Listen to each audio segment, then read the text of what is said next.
Risk assessment is really important when you're starting to do risk management for your company. At our agency, I come in with I pinpoint a certified risk inspector for the industry that you're doing in construction. So not just some guy who's looking at multiple companies, looking at a dentist's office, a tree trimmer one day, maybe the next day he comes in and he's looking at a dry cleaning service.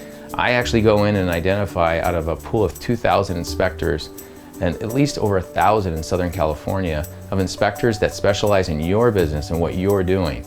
So they will come in and have the research, the data, the expertise around the business you're doing. I have an example of, let's say, a client who does gas stations. And when they're doing the gas stations, they're working on equipment that is very sensitive to what they're doing. And there's a lot of hazards around that equipment. So I have been able to identify a certified risk specialist who comes in and understands that industry, understands the requirements for gas, working with OSHA. And he will come in and he'll immediately can do research and tell us what's the most likely thing a claim's going to come through for your company. And on that job, what we're looking at is that most likely it's going to be the service and maintenance work of the equipment in a gas station or fueling environment that's going to cause a claim. And when that happens, if it's going to be the service and maintenance people, and there's a big claim or a claim at all that comes out, that service and maintenance company is going to blame the installer for that equipment that was installed. When there's a faulty problem or a claim or issue, everybody's going to kind of blame each other. And on that job, the manufacturer is actually the one who's doing the service and maintenance on it. And so it's pretty much known that they will come in and they'll say, well, there was something wrong with the installation, and the service and maintenance was, fine because it's their company, they're liable for that too. As we go in and do a risk assessment on the equipment, we can understand where are our claims going to come in, where is it most likely going to come in, and then how do we document it on a regular basis, whether we're using photography, we're using documentation with reports, and then we do our due diligence. So we have everything in order, so when the claim comes in, we have reports, documentation, and we're able to go up against the manufacturer or the service provider that wants to bring us into that claim that's not our responsibility or that's not really our fault.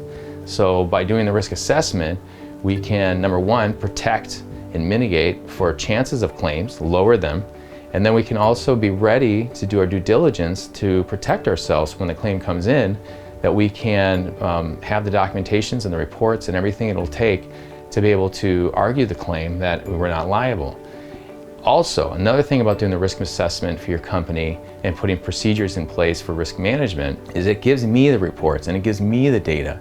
So if there was a claim, I can get that claim lowered quickly as possible because I have reports and procedures that I can show underwriters, and I can say this claim is not going to come in again, or if it does come in, it's going to be, the chances are very low, and this is what we've changed. And I have an online platform for my risk management center where all of this is going to be documented, where all this is inputted and kept in one place.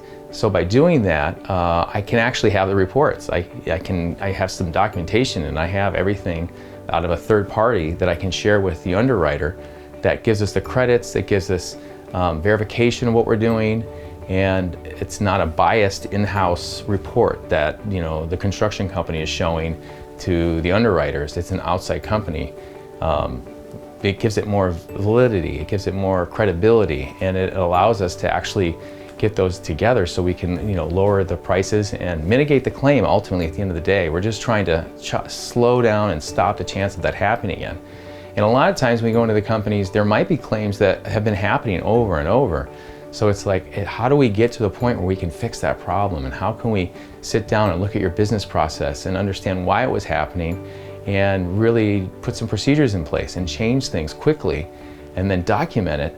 And then by doing that, over time, we were able to take that documentation to the insurance company, explain why it's not going to happen again, and get the rates down so you can have a competitive rate next to your competitors. So you can get first-class rating because you have the documentation, you have the procedures in place, and you're basically working as a first-class construction company doing this type of work because you have this, this is a due diligence, this is important to your company so it can grow and be more competitive. So the risk assessment is really important, and it's something that we would do with our clients to make sure that we can actually get you on the right right track so you can get the best possible ratings and be as safe as possible and protect your company. Thanks for watching, and please feel free to check out any of my other videos. If you have any questions regarding this subject matter, please contact me or email me. Thanks.